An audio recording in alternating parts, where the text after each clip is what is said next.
அனைவருக்கும் வணக்கம். இப்போ நம்ம ஃப்ரைடே மார்னிங் அந்த விலாக் தான் போட்டிருக்கேன். நான் இதில் பார்த்திங்கன்னா காலையில் எழுந்தும் இப்போ மணி 6 ஆயிடுச்சு. வாசலில் கோலம் போடுற டைம் பார்த்திங்கன்னா 6. சாயந்தரம் 2 பக்கம் தெளிச்சிட்டு எல்லாம் க்ளீன் பண்ணிவிட்டு வேறு கோலம் போட்டு முடிச்சாச்சு. அடுத்து வாங்க பூஜை பண்ணுறது பார்க்கலாம். நம்ம வெள்ளிக்கிழமை பூஜை பண்ண வீடியோ தான் இப்போ பார்க்க போகிறோம். நான் பார்த்திங்கன்னா எப்போவுமே வியாழக்கிழமை இல்லை செவ்வாய்க்கிழமை பூஜை பண்ணுறது இருந்தால் திங்கக்கிழமை அந்த மாதிரி இந்த பூஜை சாமான்லாம் க்ளீன் பண்ணி வச்சுட்டு சாமி படத்துக்கு குங்குமஞ்செல்லாம் வச்சுடுவோம். ஒன்று க்ளீன் பண்ணி முன்ன நாள் வச்சுட்டு அடுத்த நாள் காலையில் குங்குமஞ்சள் வைக்கிறது அந்த மாதிரி பழக்கம்தான்.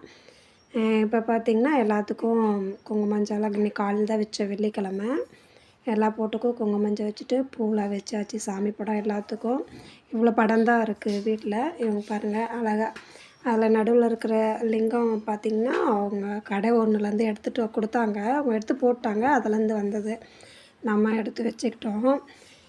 பார்த்திங்கன்னா குபேரர் நாங்கள் அங்கே சென்னையில் இருக்கும்போது கோயிலுக்கு போகிறப்ப வாங்கிட்டு வந்தது. அது நிறைய இருந்தது, அது ஒன்று உடஞ்சிச்சின்னு எடுத்துன்னு போய் தண்ணியில் போட்டாச்சு. அங்கே லிங்கம் இருக்கும். பிள்ளையார் நாங்கள் ஒரு ஃபங்க்ஷனுக்கு போனப்போ கொடுத்தது. இவர் பார்த்திங்கன்னா வல்லக்கோட்டை முருகர் பெருமாள்.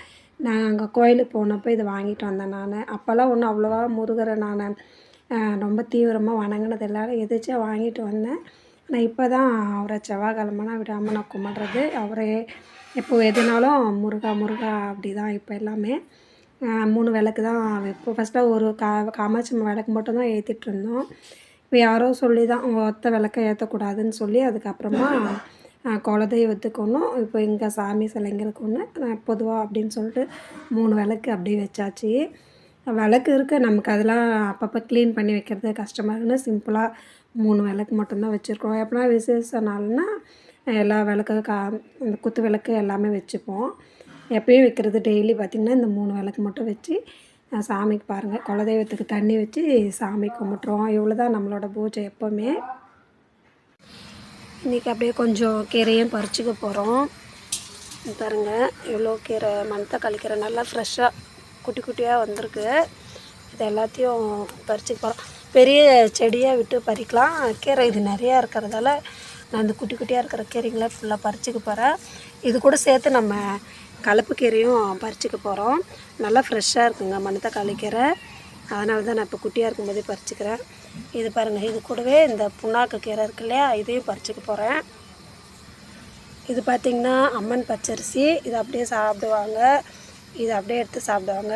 இதையும் போட்டுக்கலாம். நம்ம அதில் ஒரு கீரை கலப்பு கீரையை எடுத்து சாப்பிடும்போது ஒன்றும் பிரச்சனை இருக்காது. அளவுக்கு அதிகமாக எதுவுமே ஒரே கீரை அளவுக்கு அதிகமாக எடுத்துக்க மாட்டாங்க. இது நம்ம ஒவ்வொரு கீரையாக பறிச்சுக்க போகிறோம். பாருங்கள், இது புண்ணாக்கு கீரை, இது அம்மன் பச்சரிசி, இன்னும் நிறையா இருக்கும். பார்க்கலாம் அந்த என்னென்ன கீரைன்னு பார்க்கலாம்.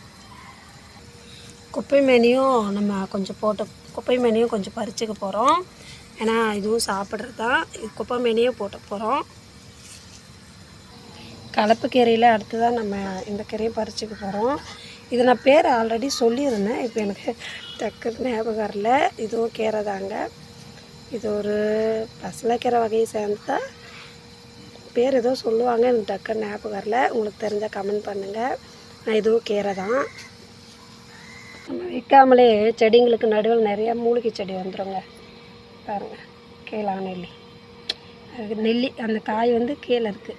இந்த பாருங்கள் இலைக்கு கீழே கீழா நெல்லி. இந்த மஞ்சள் காமாலைக்கு ரொம்ப நல்லது சொல்லுவாங்க. இது கீழா நெல்லி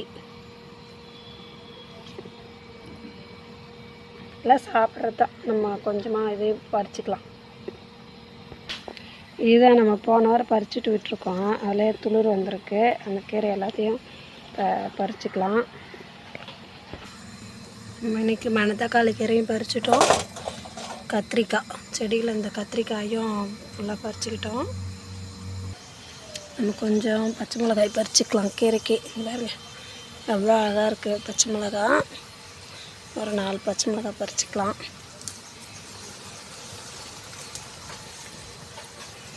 இது குட்டி மிளகாய், ரெண்டுக்கும் வித்தியாசம் தெரியுது.